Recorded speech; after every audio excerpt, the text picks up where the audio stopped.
Voilà, bonjour. Richard Goetz, directeur général d'Accès, association chrétienne de coordination d'entraide et de solidarité. L'association a été fondée il y a 40 ans par un pasteur qui s'est occupé de recueillir des jeunes en très grande difficulté. Depuis, cette association a évolué et se structure autour de 4 pôles.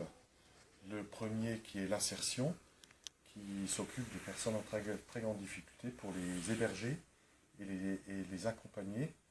Et ce pôle s'occupe aussi du 115 qui est le téléphone d'urgence. Le pôle logement qui, autour d'un FJT, un foyer pour jeunes travailleurs, prend plutôt en compte l'accompagnement de jeunes, notamment de jeunes mineurs isolés étrangers. Le troisième pôle, qui est le pôle projet réfugiés, s'occupe de l'accueil et l'accompagnement de familles qui demandent l'asile à la France et qui les hébergent et les accompagnent dans des centres spécialisés. Ensuite, en dernier lieu, le pôle emploi qui gère 2 chantiers d'insertion qui œuvrent à l'insertion de personnes éloignées de l'emploi pour qu'elles puissent acquérir des compétences et retrouver un emploi stable dans des entreprises ordinaires.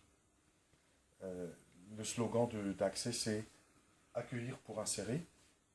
C'est notre mission première et c'est ce que nous essayons de mettre en œuvre avec l'ensemble des salariés de cette association, avec des bénévoles et sous le regard d'un conseil d'administration. Merci pour votre aide.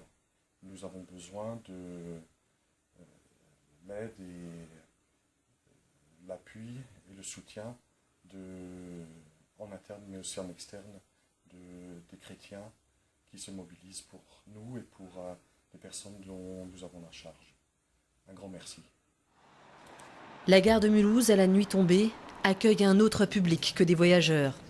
C'est ici, au chaud, que se réfugient des demandeurs d'asile kosovars. Certains sont arrivés juste avant Noël, comme ces 2 couples. Eux ont payé leur passeur plus de 2000 € pour venir en France. Depuis, ils dorment dans la rue toutes les nuits. On avait tout chez nous, nos maisons et tout ce dont on avait besoin. C'est la situation dans laquelle on se trouvait qui nous a obligés à quitter notre pays, à abandonner nos biens. C'est pour ça qu'on doit supporter la situation dans laquelle on est en ce moment. Pour l'instant, seules les familles avec enfants ont été hébergées. Les autres attendent toujours. J'ai quand même l'espoir que cette association puisse nous aider pour trouver au moins un hébergement de nuit, juste pour pouvoir dormir comme les autres êtres humains. À 1 h du matin, la gare ferme. Elle rouvrira à 4 h. En attendant, le groupe se disperse. On suit les 2 couples kosovars, rejoints par une autre, de montrer leur squat, même si pour eux, c'est humide et sale. Pour le docteur, c'est le choc. J'ai jamais vu un endroit aussi dégueulasse. D'abord, c'est sale. Il y a de la merde par terre. J'ai dit que je dormirais ici cette nuit, enfin que je resterais ici, parce que dormir, c'est impossible de dormir. On va rester accroupi là, le long du mur. Les femmes sont sur le matelas. C'est incroyable qu'on accepte que des gens dorment comme ça. Cette fois encore, les Kosovars passent la nuit dehors. Un vidéaste de l'association filme tout pour témoigner sur les réseaux sociaux de la réalité de la rue.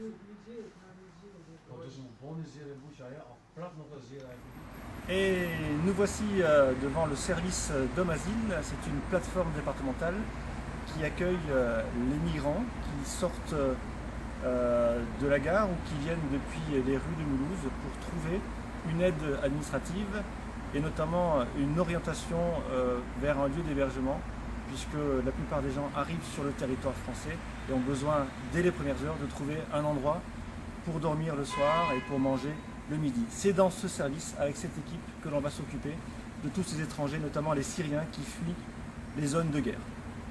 Alors, nous sommes ici dans le service Dom-Asile, au cœur de l'action, pour accueillir tous les étrangers qui ont besoin d'un abri. Vous voyez sur cette carte l'ensemble des nationalités que nous accueillons et parmi les plus lointaines, des gens qui viennent du Pakistan, d'Afghanistan, de l'Iran.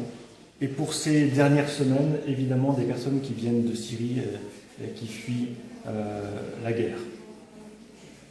Nous voici devant la maison du pont. Pour tous ceux qui sont fatigués d'une journée à la rue, il est possible ici d'avoir un lit pendant quelques heures, les heures de la soirée et de la nuit. Et comme vous l'indique le panneau ici, à partir de 17h, 16h, il est même possible de bénéficier d'un repas chaud. Mais en revanche, il est nécessaire de ressortir de ce lieu à 9h du matin. Donc voici une maison qui donne asile pendant quelques heures à tous ceux qui sont fatigués d'une journée épuisante et froide à la rue. Nous sommes très reconnaissants pour les gens qui acceptent de faire quelques dons pour nourrir les personnes qui viennent de la rue ou qui viennent de l'étranger, qui n'ont pas mangé depuis plusieurs repas, parfois plusieurs jours.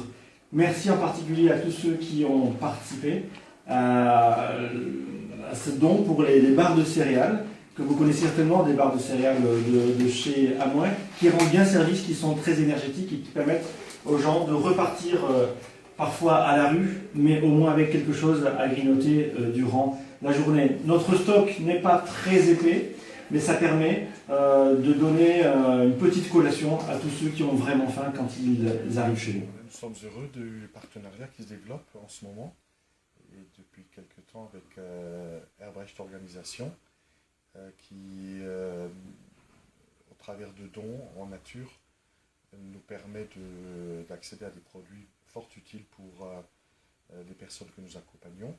Donc Herbrecht Organisation qui est aussi en lien avec Amoué pour mettre en place ce partenariat. Nous les remercions.